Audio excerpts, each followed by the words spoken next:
자, 이번에는요, 사회기사입니다. 이춘재, 뭔가를 자꾸 자백하고 있습니다. 그런데요, 그 자백 내용 중에는요, 경찰을 당혹스럽게 하는 내용도 포함되어 있습니다. 내용 다뤄보겠습니다. 당시 최첨단 수사로 범인 잡았다던 화성 연쇄살인사건 8차 사건. 이건 모방범죄라고 지금 결론이 나 있잖아요. 그런데 이춘재가 자백을 했습니다. 자기가 했다고. 그래서 또 미궁에 빠지는 거냐 이렇게 돼 있습니다. 논란 커지자 경찰은 당혹이다 이렇게 돼 있습니다.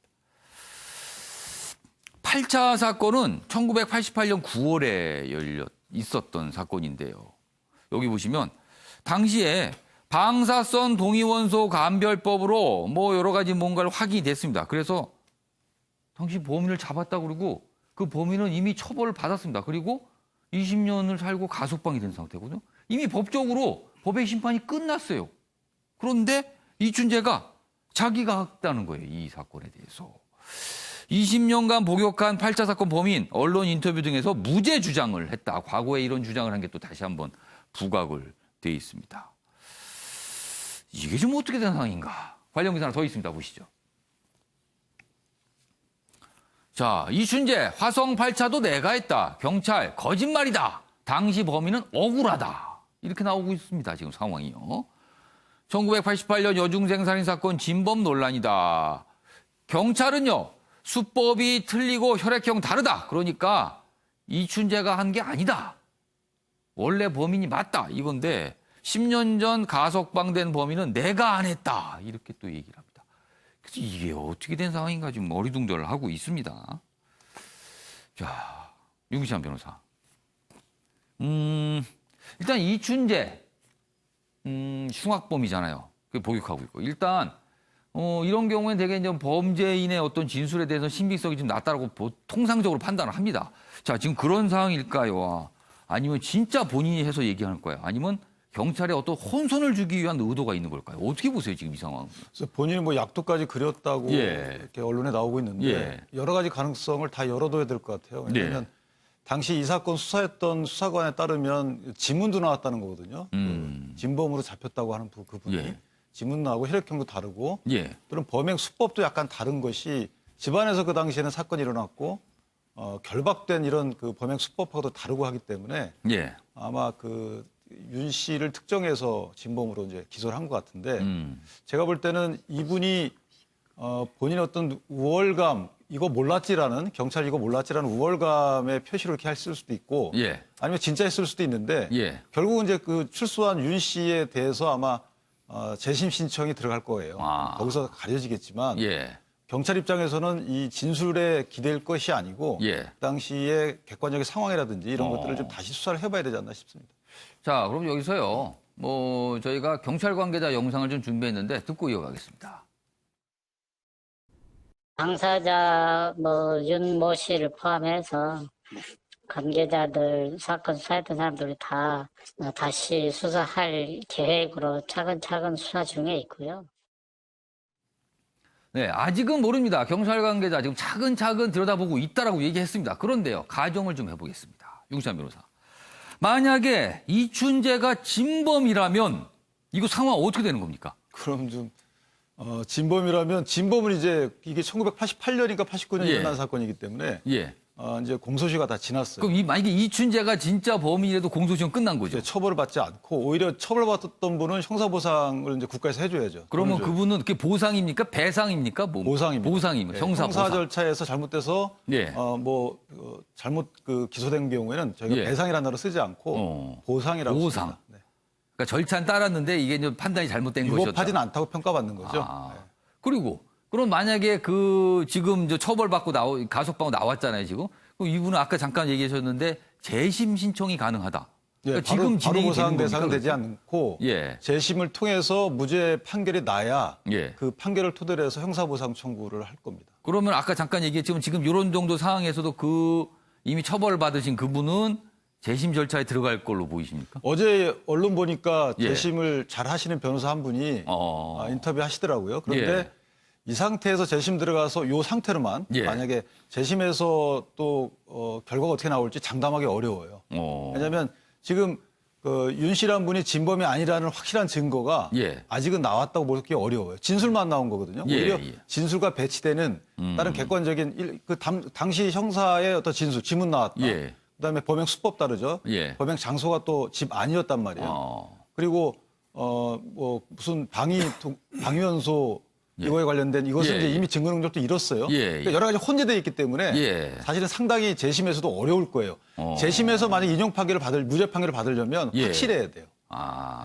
그런데 그러니까 이게 그것도 만만치 않은 지금 과정일 거라는 장담하기 거네요. 어렵습니다. 지금 뭐 이 상가에서 당시 뭐 수사했던 경찰, 그 경찰 관계자 얘기 나오는데 이거는 제대로 수사한 거 맞다. 그리고 이춘재가 진범 아니다. 뭐 이렇게 좀 반박하는 내용도 있기도 합니다. 그러니까 한 가지만 보태드리면 예.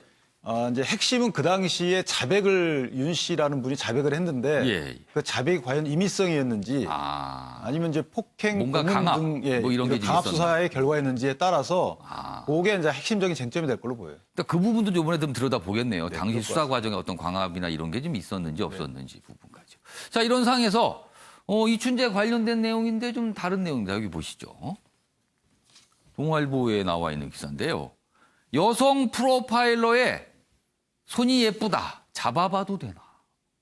이렇게. 지금 이 이춘재에 대해서 이제 알아보기 위해서 프로파일러 9명이 투입이 됐다는 얘기 뭐 계속 나왔었는데 그중에서 이제 여성분들이 있었어요. 근데 여성 프로파일러가 만나서 얘기를 하는 동안 이런 얘기를 합니다. 뭐 손 좀 잡아봐도 되겠느냐. 이거 뭡니까? 이거 무슨 상황입니까? 지금요. 그래서 이춘재 범행 자백 전에 도발적인 질문을 했다. 그러자 이 프로파일러 여성분.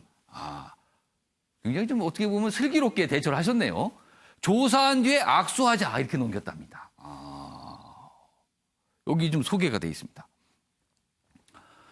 지난달 18일부터 이제 프로파일러가 투입돼서 조사를 받았는데요. 조사가 수일간 진행된 시점에서 한 여성 프로파일러에게 손이 참 예쁘시네요라고 말한 뒤 손 좀 잡아봐도 돼요라고 물은 것으로 알려졌다.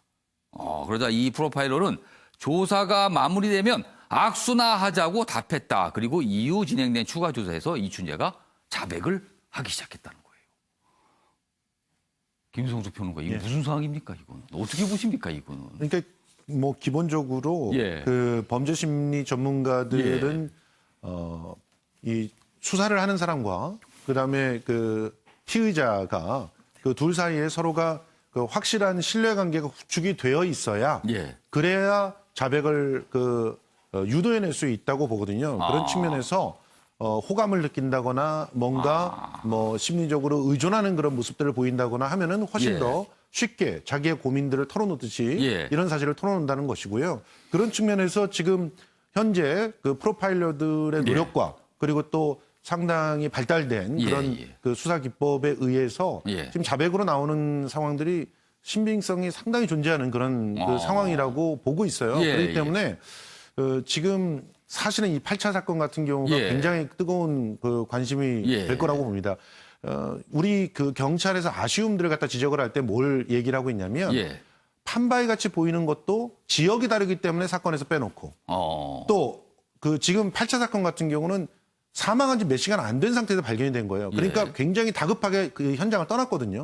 그런데 여기가 집안에서 이루어진 사건이다 그래서 연계성을 갖다가 그 분리를 시켜버리는 상황이 만들어졌단 말이에요. 그러니까 다급해서 자기가 원하는 시그니처를 올려놓지 못하고 떠날 수도 있다는 사실에 대해서 염두에 두고 수사를 했던 것인가 이런 부분들을 갖다가 그 짚어보게 된다면 뭐 다른 결과가 나올 수도 있지 않을까 하는 생각이 들어서요. 일단 차분하게 이 사건에 대해서는 그 추이를 좀 지켜봐야 되지 않을까 생각합니다. 김상희 평론가. 지금 현재로만 보면 이게 굉장히 중요한 사건이 돼버렸죠. 왜냐하면 한 사람의 인생이 22년간 날아갔을 수도 있는 굉장히 이런 억울한 사건이 될 수도 있는 거니까. 그렇기 때문에 저는 이거는요. 경찰에서 이렇게 빠르게 발표할 일이 저는 아니었다고 봅니다. 이게 사실은 우리가 지금 피의사실 공표 이야기를 하는데 이분이 아니라 이춘재 이 사람이야말로 사실은 지금 피의사실 공표의 대표적인 거예요. 왜냐하면 뭐 결과도 확실한 게 없죠. 그러다 공소시효도 지금 만료된 상황이죠. 그러면은 이거는 정말 조사를 잘 한 다음에 그 사회의 안정성, 법적 안정성을 위해서 뭐 뭔가 확실할 때 경찰이 내놨어야 되는데 이걸 지금 던져놓으면은 사회가 이걸 안 할 수도 없고 할 수도 없고 그야말로 아까 잘 써놨던데 미궁으로 들어가게 만드는 거거든요. 이건 경찰이 너무 섣불렀다 저는 생각합니다. 이런 내용 공개한 게 좀 너무 빨랐다 시점이. 좀 더 좀 시간을 둬도 됐을 것 같다라는 지적이시네요. 알겠습니다.